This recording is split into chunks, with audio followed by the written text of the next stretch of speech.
Like ഇപ്പോൾ നമ്മൾ beauty എന്ന് പറയണത് നമ്മുടെ ഇന്നർ ബ്യൂട്ടി ആണ് എന്ന് ഞാൻ എപ്പോഴും പറയും. പക്ഷെ എന്നിട്ട് പിന്നെ എന്തിനാണ് പോയി സർജറി ചെയ്ത് ബ്യൂട്ടിഫുൾ ആവാൻ നോക്കുന്നത് എന്നുള്ള ആ ഒരു വാദമായിട്ട് അഭിഷേക് അന്ന് വന്നിരുന്നു. അപ്പൊ ഞാൻ പറയുന്നുണ്ട്, ഞാൻ പുറത്ത് എന്ത് ചെയ്താലും അതുകൊണ്ട് ഞാൻ ബ്യൂട്ടിഫുൾ ആണ് എന്ന് ഞാൻ വിശ്വസിക്കുന്നുണ്ട്. അപ്പൊ ഞാനിപ്പോ ഈ മുടി ഇങ്ങനെ ഇട്ടുകൊണ്ടോ, ഞാൻ മേക്കപ്പ് ഇട്ടതുകൊണ്ടോ, ലിപ്സ്റ്റിക് ഇട്ടതുകൊണ്ടോ, കണ്ണെഴുതിയത് കൊണ്ടോ ഞാൻ ബ്യൂട്ടിഫുൾ ആണെന്ന് ഞാൻ സ്റ്റിൽ ഐ ഡോണ്ട് ബിലീവ്. ഞാൻ എന്റെ പേഴ്സണാലിറ്റിയാണ് എന്റെ സൗന്ദര്യം. ഞാൻ എന്താ പറയാ, ഞാൻ എങ്ങനെയാണ് ഒരാളുടെ അടുത്ത് സംസാരിക്കുന്നത്, ഞാൻ ബിഹേവ് ചെയ്യുന്നത് എങ്ങനെയാണ്, അതൊക്കെയാണ് എന്റെ സൗന്ദര്യമായിട്ട്. യെസ്, വ്യക്തിത്വമാണ് സൗന്ദര്യം. അപ്പൊ ഈ ക്യാരക്ടറിനെ ഈ ആന്തരികമായിട്ടുള്ളത് നമ്മൾ എങ്ങനെ ഇരിക്കുന്നു, അങ്ങനെ ബാഹ്യമായിട്ടുള്ള സൗന്ദര്യം കാഴ്ചപ്പാടുകൾ സൗന്ദര്യത്തിൽ ഞാൻ വിശ്വസിക്കുന്നില്ല. പക്ഷെ നമ്മൾ എവിടേക്ക് ആ രൂപത്തിൽ അത് കൊടുക്കാൻ നോക്കുന്നില്ല. കോസ്റ്റ്യൂമിലാണെങ്കിലും ആക്സസറീസിലാണെങ്കിലും അത് നമ്മളുടെ ഇഷ്ടങ്ങളാണ്. ഇപ്പൊ എനിക്ക് ഈ ഒരു കമ്മൽ ഇടണം എന്ന് പറയുന്നത് എനിക്ക് ഇഷ്ടമാണ്. ഞാൻ കണ്ണു നോക്കാൻ നേരത്ത് എനിക്കിത് ഇട്ടിട്ടൊരു പരിപാടിക്ക് പോകണം എന്ന് എനിക്ക് തോന്നുന്ന ഒരു തോന്നലാണത്. അതല്ലാതെ അതും ഈ പറയുന്ന ഈ ഒരു സൗന്ദര്യവുമായിട്ട് കണക്ട് ചെയ്യാനായിട്ട് എനിക്ക് പറ്റാറില്ല. എന്തെങ്കിലും ഒരു ഫംഗ്ഷൻ ഒക്കെ പോകുമ്പോൾ അതനുസരിച്ചാണോ ഡ്രസ് ചെയ്യാറുള്ളത്? ഞാൻ കൂടുതലും സാരി തന്നെയായിരിക്കും എപ്പോഴും ഇടുന്നത്. സാരി, ചുരിദാർ, കൂടുതലും ട്രഡീഷണൽ വിയേഴ്സ്. ശരിക്കും അവനവന്റെ ഇഷ്ടത്തിനനുസരിച്ചാണ് ചെയ്യാറ്. പോകുന്ന ഫംഗ്ഷന് ഇത്തരത്തിലുള്ള ഡ്രസ്സാണ് ആവശ്യം, എന്നെ ഇങ്ങനെ കാണുന്നതായിരിക്കും നല്ലത്, അങ്ങനെയൊക്കെ ഒരു കോൺഷ്യസ്നെസ് എന്റെ മനസ്സിലെപ്പോഴും ഉണ്ട്. എനിക്ക് ഇഷ്ടമുള്ള ഡ്രസ്സാണ് ഞാൻ ധരിക്കുന്നത്. അപ്പൊ ഭാഗ്യമായ സൗന്ദര്യത്തിൽ ഇഷ്ടമുണ്ട്. സൗന്ദര്യം അല്ലല്ലോ അത്, ഭാഗ്യമായ രൂപത്തിൽ. ഞാൻ പല പരിപാടികൾക്ക് ഒരു മേക്കപ്പ് ഇടാതെ പോകാറുണ്ട്. ചിലപ്പോ ലിപ്സ്റ്റിക് മാത്രം ഇട്ടിട്ട് പോകാറുണ്ട്. ഇപ്പൊ ഞാൻ കുറെ മേക്കപ്പ് ചെയ്തിട്ടാണ് വന്നിരിക്കുന്നത്. അപ്പൊ ഞാൻ അങ്ങനെ എങ്ങനെ പോയാലും ഞാൻ ഭയങ്കര കോൺഫിഡന്റ് ആണ്.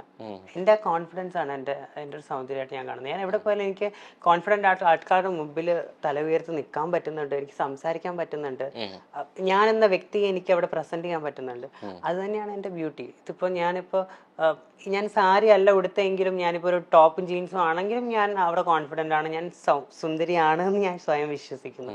അപ്പൊ ഞാനിപ്പോ എന്നെ സംബന്ധിച്ചിടത്തോളം എനിക്ക് എല്ലാ ഡ്രസ്സുകളും ചേരുമെന്ന് വിശ്വസിക്കുന്ന ഒരാളാണ് ഞാൻ. കണ്ണാടിയിൽ നോക്കുമ്പോൾ കാണുന്ന സൗന്ദര്യമാണ് കുറെ സംതൃപ്തി തരുന്നത്, അത് മറ്റൊരാൾ പറഞ്ഞു കേൾക്കുന്നതാണ് ഏറ്റവും കൂടുതൽ സംതൃപ്തി തരിക. എനിക്ക് എന്നെ കണ്ണാടി നോക്കാൻ നേരത്ത് കാണുന്ന ഒരു ഇതിലാണ് സംതൃപ്തി വരുന്നത്. കണ്ണാടി നോക്കിയിട്ട് യു ആർ സോ ബ്യൂട്ടിഫുൾ എന്ന് ഞാൻ തന്നെ പറയാറുണ്ട് എപ്പോഴും. അത് എനിക്ക് ഭയങ്കര കോൺഫിഡൻസ് നൽകാറുണ്ട്. എനിക്ക് തോന്നുന്നു നമ്മുടെ ലൈഫിൽ എങ്ങനെയൊക്കെ പോയിക്കാണെങ്കിൽ ഒരു ടേണിംഗ് പോയിന്റ് ഉണ്ടെന്ന് പറയും. പക്ഷെ അതിനേക്കാൾ അപ്പുറത്തേക്ക് നമ്മൾ എപ്പോഴും ഓർത്ത് വെക്കുന്ന ഒരു മൊമെന്റ് ഉണ്ടായിരിക്കും, നമ്മൾ എത്രയൊക്കെ കാലം മാറ്റാത്ത മറക്കാത്ത ചിലൊരു മൊമെന്റ്. ശരിക്കും അത്തരത്തില് ഒരു ബെസ്റ്റ് മൊമെന്റ് ശരിക്കും ഏതാ? എനിക്ക് അങ്ങനെ ഒരുപാട് മൊമെന്റ്സ് ഉണ്ട്. അതിൽ ഏറ്റവും ഫസ്റ്റ് എനിക്ക് ഓർമ്മ വരുന്നത് എൻ്റെ അച്ഛൻ എൻ്റെ ഐഡന്റിറ്റി തുറന്നു പറഞ്ഞപ്പോൾ അച്ഛൻ 2 കൈ നീട്ടി സ്വീകരിച്ച ഒരു ഇൻസിഡന്റ് ആണ്. അച്ഛൻ അത് നേരത്തെ തന്നെ അറിയാമായിരുന്നു എന്ന് പറഞ്ഞു, 6 വർഷം മുമ്പേ അറിയായിരുന്നു എന്ന് പറഞ്ഞു. അതെങ്ങനെയാണെന്നുള്ളത് ഞാൻ ഇപ്പോഴും ചോദിച്ചിട്ടില്ല. ഇപ്പോഴും അത് ചുരുളഴിയാത്തൊരു രഹസ്യമായിട്ട് എനിക്ക് തോന്നുന്നു ശ്രുതിക്ക് അത് അറിയണമെന്നും ആഗ്രഹമില്ല. അങ്ങനെ തന്നെ നിക്കട്ടെ എന്നാ ഞാൻ ഇതുവരെയായിട്ടും അത് ഞാൻ ചോദിക്കത്തുമില്ല.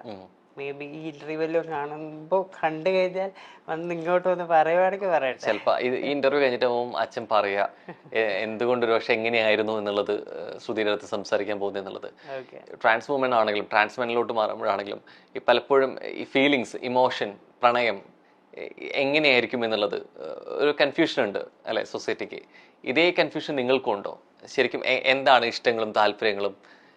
ഇല്ല, കൺഫ്യൂഷൻ ഉള്ള ആളുകളും കൺഫ്യൂഷൻ ഇല്ലാത്ത ആളുകളും എല്ലാ ജെൻഡേഴ്സിലും ഉണ്ടാവുമല്ലോ. ഇപ്പൊ സിസ്റ്റർ മെയിലായിട്ടുള്ള ആൾക്കാരാണെങ്കിലും പ്രണയത്തിന്റെ കാര്യത്തിൽ ഭയങ്കര കൺഫ്യൂസ്ഡ് സ്റ്റേജിലൂടെ കടന്നു പോകുന്ന ആൾക്കാരുണ്ടാവും.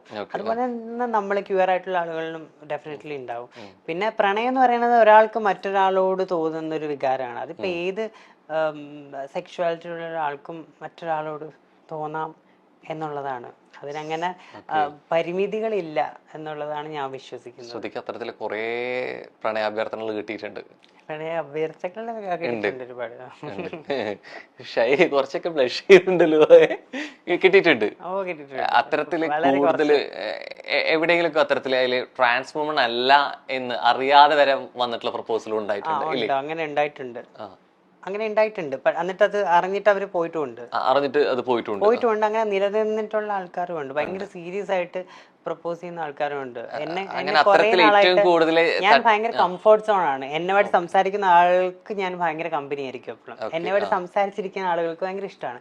അപ്പൊ അങ്ങനെ എനിക്ക് വർഷങ്ങളായിട്ട് കമ്പനിയുള്ള ആൾക്കാരൊക്കെ സീരിയസ് ആയിട്ട് പ്രപ്പോസ് ചെയ്തിട്ടുള്ള ആൾക്കാരുണ്ട്. പക്ഷെ വേറെ ഒരുപാട് കൺസേൺസ് ഉണ്ടാവുമല്ലോ ബീങ് എ ട്രാൻസ് വുമൺ, ഒരു ഫാമിലി ലൈഫ് മുന്നോട്ട് പോകാനായിട്ട് ഉണ്ടാവുന്ന അവരുടെ കൺസേൺസ് ഉണ്ടാവുമല്ലോ. കിഡ്സ് വേണം എന്നുള്ള ആ സംഭവങ്ങളൊന്നും പോസിബിൾ അല്ല. അപ്പൊ അങ്ങനത്തെ കൺസേൺസ് ഒക്കെ ആലോചിച്ചിട്ടായിരിക്കും ഞാൻ കൂടുതലും അങ്ങനെ ഫേവറബിൾ ആയിട്ടുള്ള റിപ്ലൈ കൊടുക്കാറില്ല. പിന്നെ അങ്ങനെ തോന്നിയിട്ടുള്ളതും ഉണ്ട്, മനസ്സുകൊണ്ട് ആഗ്രഹം ഉള്ളതും ഉണ്ടായിട്ടുണ്ട്, ഇല്ലാത്തതും ഉണ്ട്. അത്തരത്തിൽ ഓർത്തെടുക്കുന്ന ഒരു പ്രണയം അല്ലെങ്കിൽ പ്രണയാഭ്യർത്ഥന ഏതായിരുന്നു? അയ്യോ അങ്ങനെ എന്റെ ഒരു ഫ്രണ്ട്, അതിപ്പോ പേര് പറഞ്ഞത് സന്ദർഭം പറഞ്ഞാൽ മതി. ട്രിവാൻഡ്രത്തുള്ളൊരു ഫ്രണ്ടാണ്. ആളിങ്ങനെ ഞാൻ വർക്ക് ചെയ്ത് അവിടെയായിരുന്നു. അപ്പൊ അവിടെ 3 വർഷം വർക്ക് ചെയ്ത സമയത്ത് പുള്ളിയായിട്ട് നല്ല പരിചയമായിരുന്നു. പുള്ളി ഇങ്ങനെ സീരിയസ് ആയിട്ട് അതിനകത്ത് പറഞ്ഞു, ഞാൻ തമാശക്ക് പറയുന്നതല്ല, സീരിയസ് ആയിട്ട് നമുക്കിങ്ങനെ മുന്നോട്ട് പോകാം എന്നുള്ള രീതിയിൽ ഇങ്ങനെ പറഞ്ഞു തന്നു. അത് ഭയങ്കര പൈങ്കിളി ഇതൊന്നും അല്ല, ഞാൻ അങ്ങനെ പൈങ്കിളി ടൈപ്പ് അല്ല കേട്ടോ. ഭയങ്കര മെച്ചുവേർഡ് ആയിട്ടുള്ളൊരു പ്രണയത്തിൽ വിശ്വസിക്കുന്ന ഒരാളാണ്. അപ്പൊ അങ്ങനെ മെച്ചുവേർഡ് ആയിട്ട് തന്നെയാണ് പ്രപ്പോസ് ചെയ്തത്. ഞാനത് വേണ്ടെന്ന് ഞാൻ അങ്ങനെ തന്നെ ഓപ്പൺ ആയിട്ട് പറഞ്ഞു. എനിക്ക് അങ്ങനത്തെ ഇപ്പൊ എനിക്ക് കരിയർ ഫോക്കസ് ചെയ്യണം അങ്ങനെയൊക്കെ. ആള് നല്ല ഫ്രണ്ട്സ് തന്നെയാണ്. ഈ പ്രണയത്തിലുള്ള വിശ്വാസം ശ്രുതിക്ക് കല്യാണത്തിലുണ്ടോ, വിവാഹത്തിലുണ്ടോ? ഇല്ല, ഞാൻ കൂടുതലും അങ്ങനെ എന്തെങ്കിലുമൊക്കെ പോവുകയാണെങ്കിൽ തന്നെ ഒരു ലിവിങ് ടുഗദറുമായിട്ട് മുന്നോട്ട് പോകാനായിട്ടായിരിക്കും ഭാവിയിൽ ഓപ്റ്റ് ചെയ്യുക. അങ്ങനെ പ്ലാനൊന്നും ഇല്ല ഇപ്പൊ, അങ്ങനെ ആരും ഇല്ല മനസ്സിൽ. ഇല്ല, ഐ മീൻ വിവാഹം എന്നുള്ളൊരു അല്ല, ഞാൻ ഓൾറെഡി ബ്രോക്കൺ ആണ്. ഞാൻ എന്റെ പാസ്റ്റ് റിലേഷൻഷിപ്പിൽ നിന്നും കരകയറിയിട്ടില്ല, ഞാൻ അവിടെ തന്നെ നിൽക്കുക. ശ്രുതിയായിട്ട് വരുമ്പോൾ സ്വാഭാവികമായിട്ട് ദയയെ കുറിച്ച് ചോദിക്കാതെ വയ്യ അല്ലേ? ദയവും ഞാനും സെപ്പറേറ്റഡ് ആയി കുറച്ച് നാളായി. ഇപ്പൊ വേറെ റിലേഷൻഷിപ്പിൽ ഹാപ്പി ആയിട്ട് പോകുന്നു. ശ്രുതി സ്റ്റക്കായി നിൽക്കുന്നതിൽ തന്നെയാണോ മൂവ് ഓൺ ചെയ്യാത്ത? ഞാൻ ദയ റിലേഷൻഷിപ്പിൽ സ്റ്റക്കായിട്ട് നിൽക്കുന്നില്ല. ദയ റിലേഷൻഷിപ്പിൽ ഞാൻ മൂവ് ഓൺ ചെയ്ത് കഴിഞ്ഞു. മറ്റൊരു റിലേഷൻഷിപ്പിൽ സ്റ്റക്കായിട്ട് നിൽക്കുവാണ്. അതും നേരത്തെ പറഞ്ഞ പോലെ കൺഫ്യൂഷൻ ആണോ അതോ ബ്രേക്കപ്പ് ആയിട്ട് move on? May be confusion ആയിരിക്കും. എനിക്ക് പുതിയ ഒരാളെ പറ്റി ചിന്തിക്കാനായിട്ട് പറ്റുന്നില്ല. ഈ കിട്ടിയ അനുഭവം